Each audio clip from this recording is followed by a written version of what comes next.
प्रतिभा रेसिपीमध्ये तुमच्या सर्वांचे स्वागत आहे। तर आज मी बनवलेली आहे चटपटीत आणि चमचमीत अशी कारल्याची भाजी।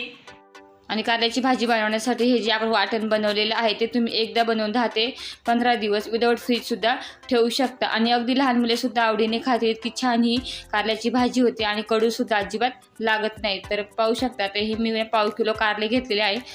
त्यात आपल्याला काय करायचे आहे, हे जे कारले आहे ना आपल्याला कापायचे आहे मध्यभागी, म्हणजे असे कारले घ्यायचे आणि त्या वेळीच्या सहाय्याने किंवा सुरीच्या सहाय्याने आता आपण याचा मागचा आणि पुढचा देठ काढून आहे बघा अशी फक्त अलगद कापायचं आहे। फक्त याचे 2 भाग झाले पाहिजे, म्हणजे फक्त हे बघा अशा पद्धतीने कापून घ्यायचे सगळे कारले। आता याच्यातल्या बिया सुद्धा आपल्याला काय करायचं आहे, काढून घ्यायचं आहे। चला आता अशी कारले आपण कापून त्यातले बिया पण काढून घेऊया, हे बघा अशा पद्धतीने। आणि कारल्याची भाजी करताना काय करायचं, नेहमी कारले आणले की त्याची भाजी लगेच बनवायची, कारण फ्रेश कारले जे असते ना त्याची भाजी छान लागते। आणि जर आपण कारले जर आणले आणि जर 2-4 दिवसांनी बनवली तर त्याचे कडूपणा सुद्धा वाढतो। त्यामुळे जेव्हा कारले बाजारातून आणता म्हणजे मार्केटमधून, तर फ्रेश कारल्याचीच भाजी बनवा। तर चला बघा अशा पद्धतीने आपल्याला काय करायचे, सगळे कारले जे आहे ना कापून त्यातल्या बिया जे आहे ना काढून घ्यायचे। आता हे कारले आपल्याशी कापून झाल्यानंतर स्वच्छ आता आपल्याला धुवून घ्यायचे। तर कारले आता मी धुवून घेतलेलं आहे आणि कारले बुडेल इतके पाणी आपण पातेल्यामध्ये घेतलेलं आहे। त्याच्यामध्ये टाकूया अर्धा चमचा मीठ। आता मिठाच्या पाण्यामध्ये आपल्याला हे कारलं जे आहे ना पूर्णपणे शिजवून घ्यायचं आहे। मीठ टाकल्यामुळे काय होतं, कारल्याचा कडूपणा पूर्णपणे निघून जातो। त्यामुळे आता कारले आता आपल्याला शिजवून घ्यायचे आहे। त्या पाण्याला आपण अगोदर उकळी घेऊया। तर हे बघा पाण्याला आता उकळी आलेली आहे। आता याच्यावरती आपण ठेवणार आहे झाकण आणि 10 ते 15 मिनिटं कारले शिजवून घेऊया। तर चला हे बघा आता कारले शिजले का पाहूया। हे बघा सुरीत जाते, म्हणजे आपले कारले जे आहे शिजलेले आहे। आता आपल्याला काय करायचं आहे, कारले शिजल्यानंतर गॅस करूया बंद आणि आता पूर्णपणे हे कारले आपल्याला थंड होऊन देऊया। तर चला बघा कारले पूर्णपणे थंड झालेला आहे आणि व्यवस्थित शिजवून घेतलेला आहे। आणि बी काढून शक्यतो शिजवायचं, म्हणजे कडूपणा निघून जातो कारल्यामधला। आता आपण वाटण बघूया। तर मी भाजलेले शेंगदाणे घेतलेले आहे 1 मूठभर आणि हे घेतलेलं आहे अर्धी वाटीपेक्षा अर्धी वाटी खोबऱ्याची मी काही केले काप करून घेतलेला आहे। हा लसूण घेतलेला आहे सोललेला।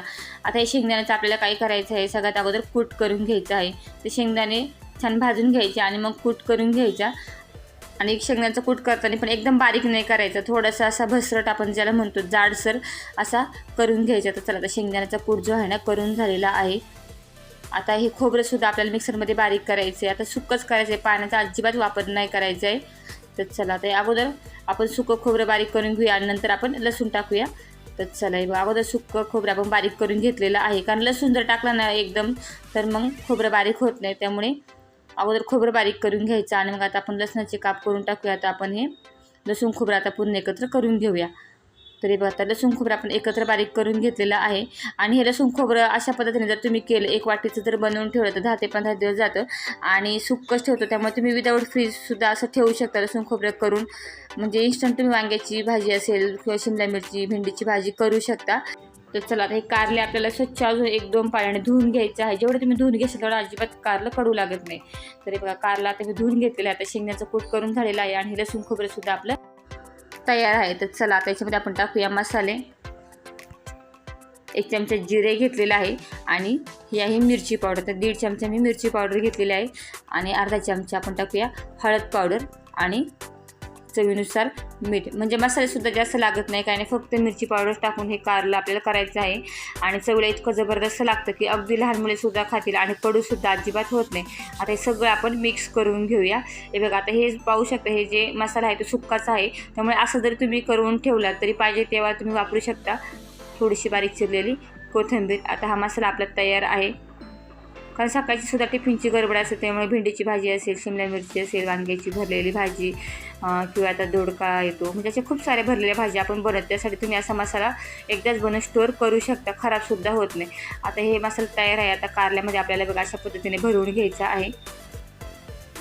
तर चला हे बघा मस्त जेवढा भरपूर मसाला भरशाल तेवढं कारल्याची चवसुद्धा छान लागते।